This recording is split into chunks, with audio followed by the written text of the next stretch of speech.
Hi everyone, it's Mickey here from A Pretty Talent and the Waterwell Ministries, and today's video is probably going to be a very short one.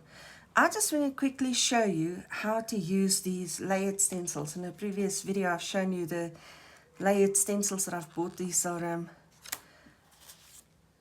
butterflies, and it comes in 3 layers, 3 stencils that you place on top of each other. So a very quick one on how to do this. How to layer these stencils. I am going to start with West Cowboy, and I'm using the O2 inks. So let me just get my purple blender. So I'm now wondering if I should do all of them the same. I'm in the chapter of Nehemiah where the people are being counted. So this is one of those odd pages in the Bible where it's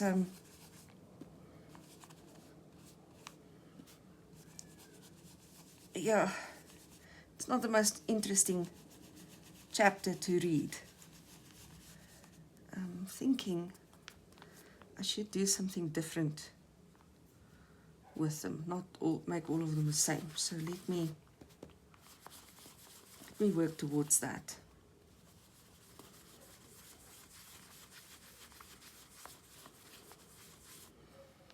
I'll put this West Cowboy on 2 of them, and then I'll do perhaps this Blue Coast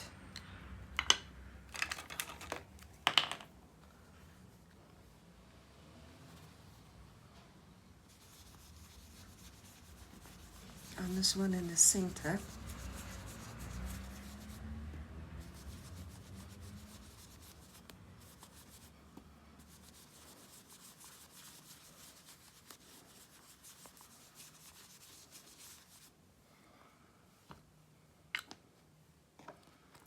And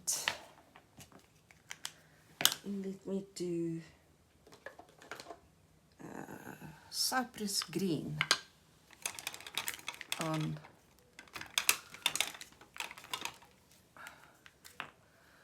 the other 2. I was just going to do all of them the same, and then I kind of thought to myself, no, I could make this a little bit more interesting by just mixing it up a bit.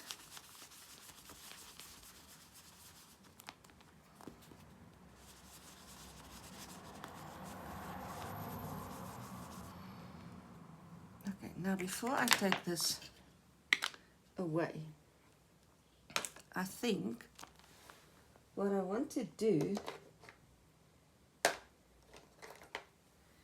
is to come in. Oh, no, I can't come in with black. I'm just thinking I'm working right over the text of my Bible, which is not a problem because the ink is transparent and I will be able to read the text quite clearly. But if I put black there now, I want to do the bodies of the butterflies with black, then I might be covering up the text because the blacks tend to not be transparent, black inks. So I am going to instead, this is Tim Holtz Distress Ink, and this is ink, and this is Hickory Smoke. And I think what I will do is to rather, now this is not going to give me the contrast that I'm hoping for with the black, but in this case, the Bible text takes preference. So the Hickory Smoke is going to give me that shadowy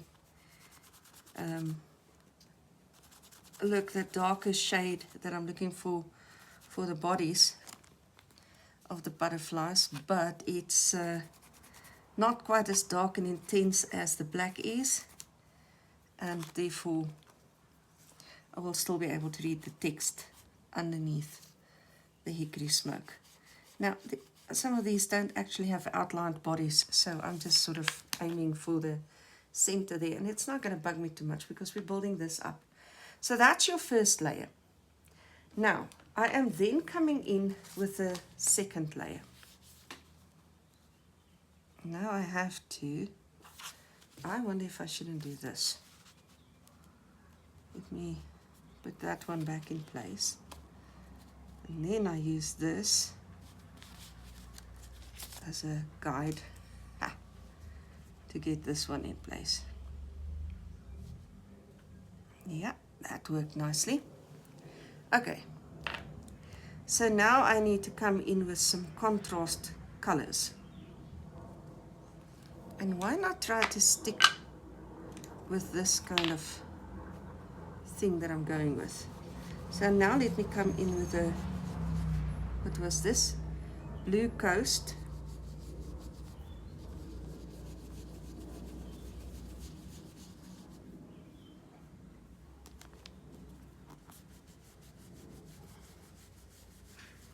On these two purplish butterflies, West Cowboy butterflies. And then I will use,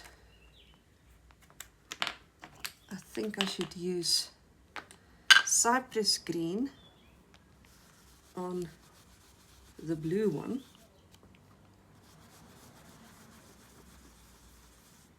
On the West Coast one.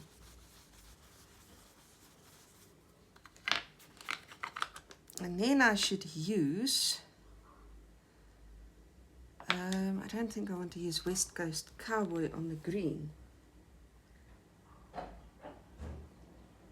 Let me think about this for one sec. I think I'm going to go with the lavender, which is a bit more intense. Now, the other colors at the bottom are going to affect these colors, of course. That's kind of the idea of this. Let's leave it at that. Now, I'm going to sort of lift it up. Okay, I like what's happening here. I do like what's happening here. I'm going to lift this away so that you can see this, because I'll bring back the previous one. Now you can already see that with the layers you're getting absolutely gorgeous butterflies. I'm going to bring the original one back in. And I'm again going to use this one as a guide for the third layer.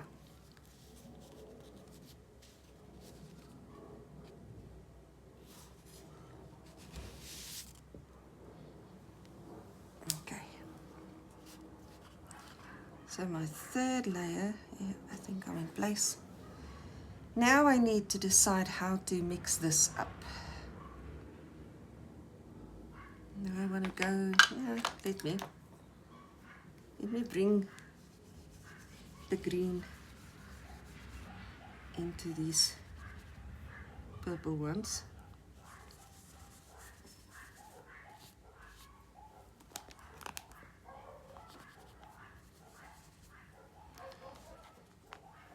Okay. Then I'm going to bring the lavender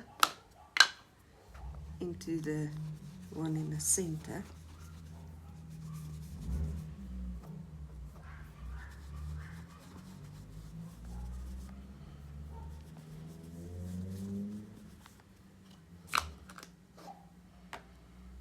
And I'm going to bring the blue into these two.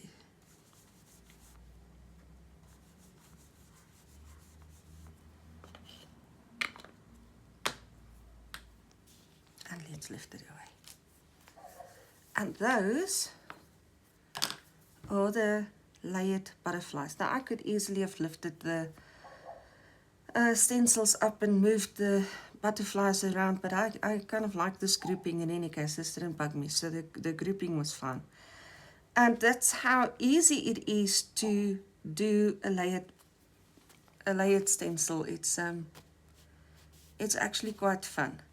Can I read the text still? This is, I think, the darkest spot that I've got. Tobias good deeds, and then they told him everything I said, and Tobias kept sending threatening letters, so I can still easily read the text through this, and that to me is very important.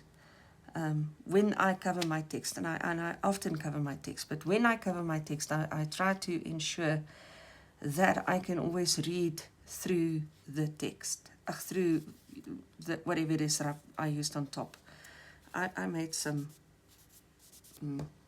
I wasn't working slowly enough. Now, there have been times, especially early on when I started Bible journaling, or, just started out with the Bible journaling, that I messed up and I covered my text with things that I could not read through, that was not transparent. I'm trying to find an example. Here, this is a brilliant example where the text have become completely obliterated by this. Now, this is something I still want to do. I just want to reprint this off the internet, copy these pages, these 2 chapters. Well, it's actually less than 2 chapters. It's parts of 2 chapters. And I'm going to put the tip in here in the middle. That's the idea. And I will again have the full text here. So if you ever make a mistake like that, it is not the end of the world.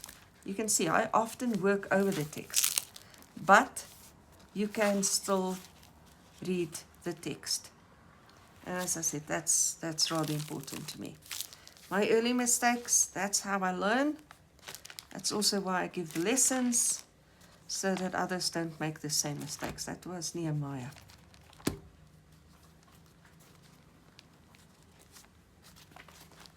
My goodness. Anyways.